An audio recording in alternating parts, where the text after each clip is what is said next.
Hello everybody, what's going on? And welcome back to another episode of the Road to Glory Career Mode. I hope you are all doing well.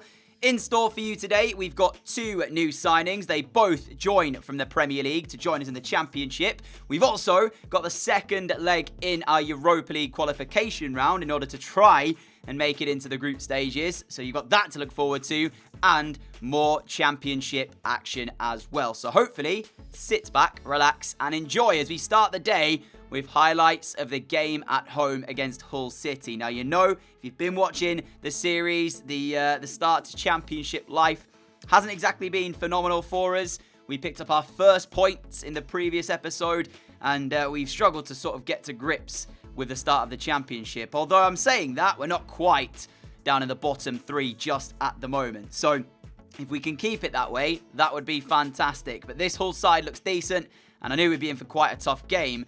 Or so I thought, but we did have one of our strongest starting 11s we possibly could have named. And talking of one of our strongest starting 11s, you guys know who is the main player in our team, but it was actually Curtis Jones who got the first chance of this game, and he should have done better with it. He ended up hitting his shot straight at the goalkeeper, but we'll let him off because some phenomenal defending in the centre of the park wins us back the ball. Riera finds Curtis. He sent him incredibly wide, but Ronan Curtis does exceptionally well here to get this ball back to Jones, who backheels to Riera. Riera to White. White off to the main man. There he is, Diego Lopez, and he fired it home with absolutely no mistake whatsoever. There is the player, of course, who we all know by now. If you've not been watching, where have you been?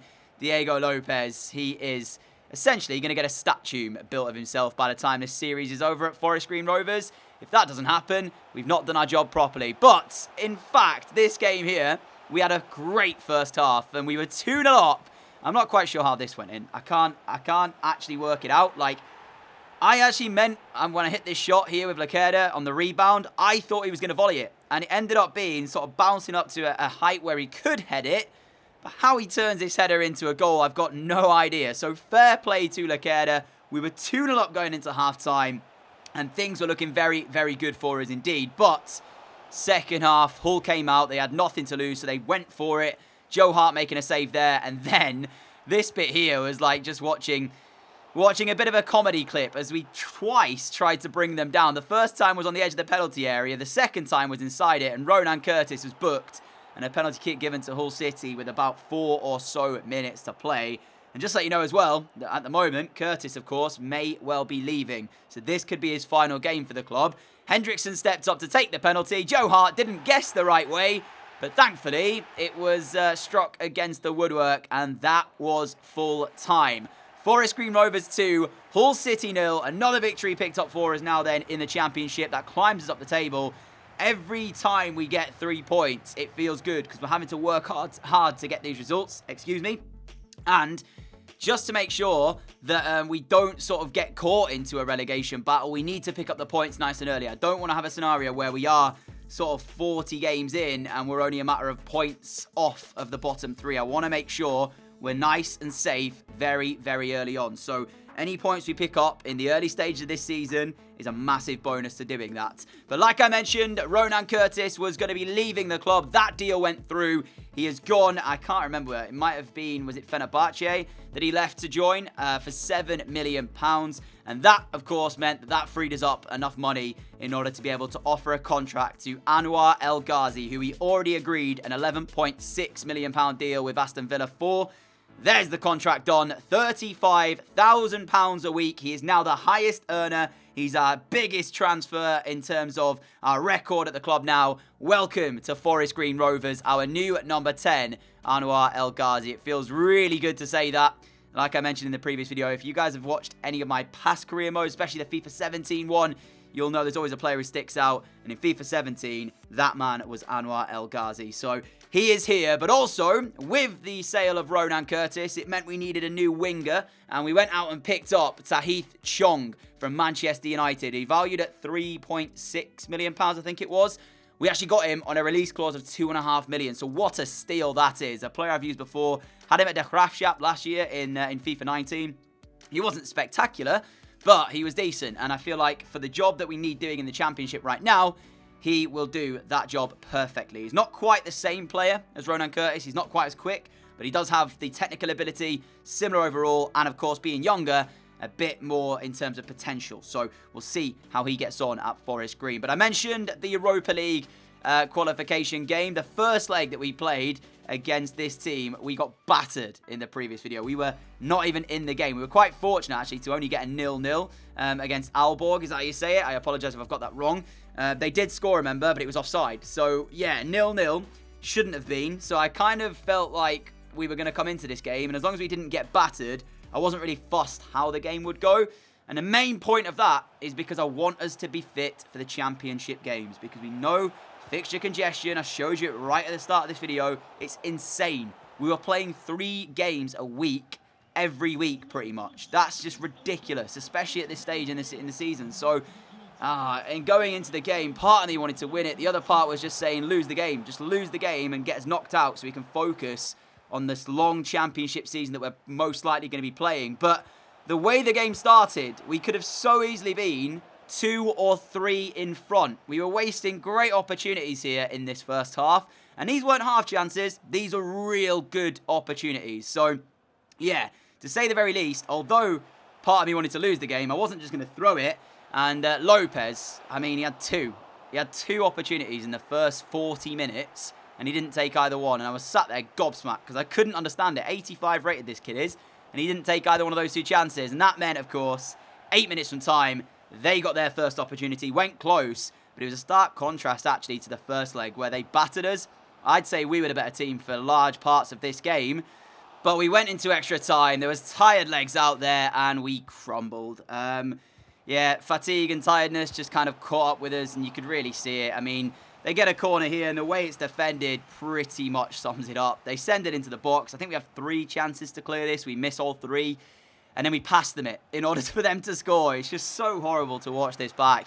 And all I remember saying was, you know, I don't mind losing the game, but to lose it in the fashion that we did with the chances that we passed up, it did hurt a little bit. Now, I don't think we'd have gone far in the Europa League, that has to be said, on the slider settings that we're playing, but it would have been nice just to see what we could have done. But then at the same time, we would have just been knackered in the league itself. So, yeah, ultimately, we deserve to pretty much go out, I'd say, over the course of these 2 legs. But based on the performance tonight, there was a lot to be proud of from this game. And this is why I think we will be okay. I don't think we'll be in a relegation fight in the championship just based off of this performance. Because if we're doing things like this, I know, obviously, it is only Europa League qualification round. But it's still, you know, to get into this position, it's difficult. So, to put in a performance like that suggested to me that we had enough to stay in the championship. Maybe even push to potentially reach the playoffs. So you can see the match facts at full time. I was proud. I didn't really feel like we deserved to lose the game, but that's the way it goes. So we headed off into our final match of the day, which actually came against Charlton. A day rest between that game and this one. And that meant that a weaker Forest Green Rovers side would have to do a job in order to take the points away from Charlton, because their team looked like that. It was a 4-1-2-1-2. Players to watch: Lyle Taylor up front, their number 9, a very solid striker, and Chuck Seneke as well in midfield, another player, I think he's formerly of Arsenal, to watch as well. But you see our team, there's no Lopez in there, so the man that we were looking to was El Ghazi, potentially even Chong, to be the difference maker. But 6 minutes in, you could tell that we just weren't at the races. Immediately, I knew there was something not quite right. I don't know if it was the tiredness catching up with us, but yeah, straight away, Chuck Seneke here. What a run it was as he burst through into our penalty area, fired it into the bottom corner. Quality finish, top quality. But at the same time, you question how we weren't able to get close to him. None of us really put the pressure on, but fair play to Chuck Seneke, because that was brilliant. So Charlton were winning. Half an hour into this game, it was all them in the first half. Matthews gets in the penalty area, finds it across to Forster. Is that how you say it? I think it was. His shot, anyway, was kept out by Joe Hart, who had a busy episode today. Full credit to him as well, because he was brilliant in our goal. We did actually create, though. We got 2 chances. The first one falling to Cole Parney, our new loan signing. But he's got like 59 shooting, so I never expected that one to go in. However, when we sent it into Gelhard here, he should do a lot better. He's a striker, and that's how he finished that off. Needless to say, frustrated we were. Yeah, so 1-0 Charlton passed up an opportunity like that to find an equalising goal. You sense it wasn't going to be our day, and it was made sure of. With a minute to play, we pushed and pushed to try and find a way back into the game. But as it turned out, Page here, left-hand side, we trying to win the ball back, just not quite quick enough. Pratley into Erdegaard, and he would find the finish to make it 2-0 Charlton. Game, set and match. So 1 win, 1 defeat in the Championship today, added to the fact that we lost in the Europa League qualification round. I suppose, though, what it does mean now with the transfer window coming to a close, and obviously without us now fighting in Europe, we can now solely focus on what is to come this season. So moving forward, we should get more games per episode and get through the season a little bit quicker now as well, without having to worry about any new deals or anything like that. All the transfers are pretty much done on my part. We have still got one more thing to show you, which is going to be the roundup of the transfers. But yeah, pretty much the entire team that you're seeing now is the team that we will have to work with until January. Can't even complain at that result. You saw the match facts there. Charlton battered us. So we deserve to lose that game fair and square. So the top 5 deals of the window at this moment in time do not have any relevance to us. I thought I'd just show you them anyway to see who is currently playing their football where, in case we do end up in the Premier League anytime soon. We can see what's going on. I mean, Lewandowski still fetching a big price at the age of 33. Shows you just how good he actually is. But our team and what we did in terms of the deals is on your screen, added to the ones I already showed you previously, just to kind of catch you up on any potential youth academy players who have gone, whether or not I didn't feel they were good enough in terms of rating, or for whatever reason I just decided to let them go. You can see them on the screen. But yeah, as you are looking this through, and that is the transfer window done. So we'll take a quick look at the squad and moving into this season. I'll run through it. Before we do that, though, we are currently sat 14th. 3 points is in the relegation zone. We have 7. Of course, it's still massively early days. So until this sort of gets to like the 20th game or the 25th game, that's when we need to be worrying about if we are sort of down there. But for now, let's just take it game by game and see where it brings us. As we go through the squad report, if you want to check out any player, just pause it on whichever one. I haven't actually shown you the attributes side of things. I will do that at a later date, but I did this now purely to show you the rating of players, whether or not they're still at the club, and of course where they've gone and the numbers that they have and whatnot. There is one thing to show you still, and that, my friends, is a new 4-year contract for Diego Lopez. He was on £5,000 a week before. With the addition of Chong and of Anwar El Ghazi, both players were on more money. Chong, I think, is on £25,000 a week. There is a new contract to Diego Lopez. He had 10 months left on his deal, so I went ahead and I offered him a new deal of £20,000 a week, and he instantly said yes. He loves the club. He wants to stay. There's absolutely no chance that Lopez is going anywhere, at least not for the moment, unless it's for a massive fee.